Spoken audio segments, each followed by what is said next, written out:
Liwanag naman yung kuha. Ito, pauwi na kami at ganito ang buhay OFW. Napakalungkot, trabaho, bahay. Kaya kung kasama niyo pamilya nyo, isa kang OFW, maswerte ka. Pero yung katulad namin, katulad ko kasi siya, kasama yung mahal sa buhay. Napakahirap, napakalungkot. Yan yung katotohanan sa OFW. Kaso nga lang, kailangan natin mag-peace. Please support my channel, like, share, and subscribe. At pakipindot na rin yung notification bell para updated kayo lagi pag meron akong mga bagong videos. Thank you! Ay! Pang motor kasi dati. Yeah. Testing lang. Oh, ito tapos na ang trabaho namin. Pauwi. Oh. Ano masasabi mo, Mau? Ano masasabi ko? Yan, Bukas ulit. bukas ulit. Naka-record yan, no? Naka-record ba yan? Oo. Tinitesting ko lang kung okay ang kuha sa gabi. Kasi bumili ako dati ng isa. Ah, Sa umaga, okay siya. Pero sa gabi, kapag hindi maliwanag, ayan. Sa gabi maliwanag. mukhang maliwanag naman. Tinitesting ko lang. Ano yan? May memory din? Oo. Pwede nga 250. May kasama ng 120 GB. Pero binasa ko yung manual, pwedeng lagyan ng 250 na memory. So, testing ko lang to. Ito yung nabili ko sa Timo. So, Pero mukhang maliwanag naman. Maliwanag naman yung kuha. Ito, pauwi na kami at ganito ang buhay OFW. Napakalungkot, trabaho, bahay. trabaho ba? Kaya kung kasama niyo pamilya nyo, isa kang OFW, maswerte ka. Pero yung katulad namin, katulad ko kasi siya, kasama yung mahal sa buhay. Napakahirap, napakalungkot. Yan yung katotohanan sa OFW. Kaso nga lang, kailangan natin mag-peace. Alang-alas sa ating pamilya. Lalong-lalo na pag nagpapaaral na tayo, ang hirap.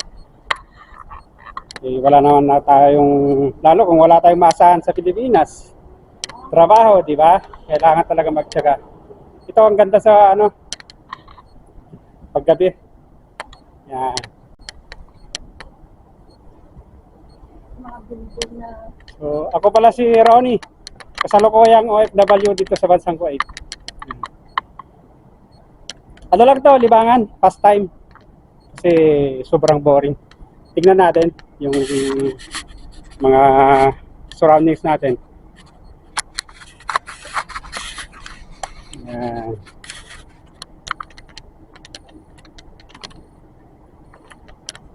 So, okay naman.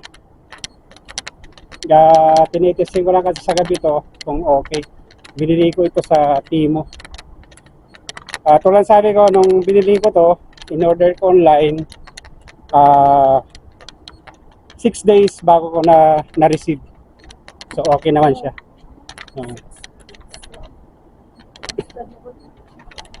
Almost 1 week. Yan, ang ganda yung yan yung mga paligid dito. Ganda yung mga buildings.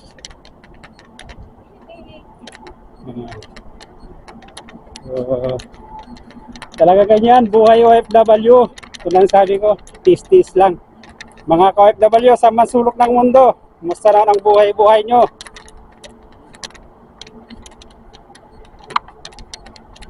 Mukhang maliwanag naman. Kasi yung unang binili ko, pag umaga, okay siya yung maliwanag na maliwanag. Ito, medyo okay naman. Makikita ko mamaya kung kumusta ang kuha nito. Yan o. Naiikot siya. Kaso nga lang hindi automatic. Manual, o. Manual na iniikot. 270 degrees. Yan. So, bukas ulit, trabaho. Trabaho bahay. So, ayun lang. pinaganda lang malapit sa bahay. So, Yan ang maganda sa amin, malapit lang sa accommodation ng trabaho namin. Walking distance, mga 3 to 4 minutes, andun na kami. So, nakatipid din kami sa ano, pamasahe, transport. So, may saya yan.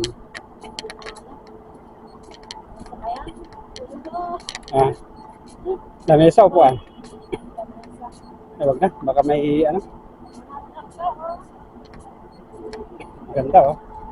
Diba? Lamesa, no? Lagi na. Namulot ako ng ano, Lamisita. labisita. Oh, sige. Sige, Ah, bye-bye. sige. Bukas ulit.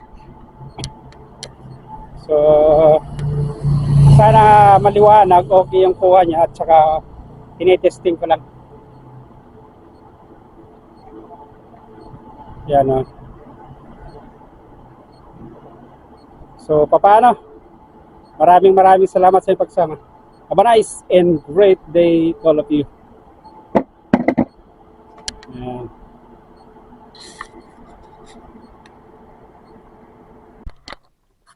So, ayun, tinesting ko lang. At mukhang okay naman. At siguro sulit naman ito yung pinambili natin. Dito na tayo sa accommodation. Dito tayo sa may 10th floor. Ito yung accommodation natin. Yan. So, ayos naman. Okay. Yan. So, talagang ganyan ang buhay. Trabaho-bahay. Konting tiis lang. Yan. So, mukhang okay naman yung kuha nito. Matitesting natin. Kasi nga, doon sabi ko wala tayong pambili ng ng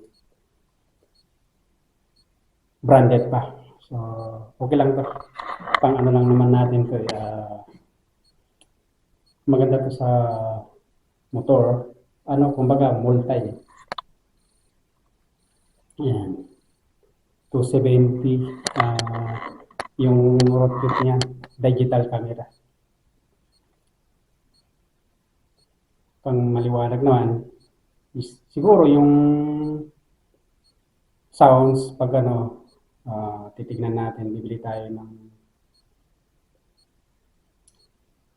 wireless na mic para sa ganun. Siguro mas maganda yung pick up ng ng sounds pag nagkataon. So yan.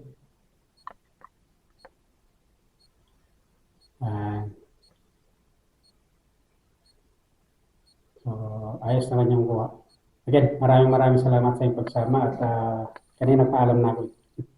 Have a nice and great day to you. At ako pala ulit si Ronnie, kasalukuyang OFW dito sa Bansang Kuwait.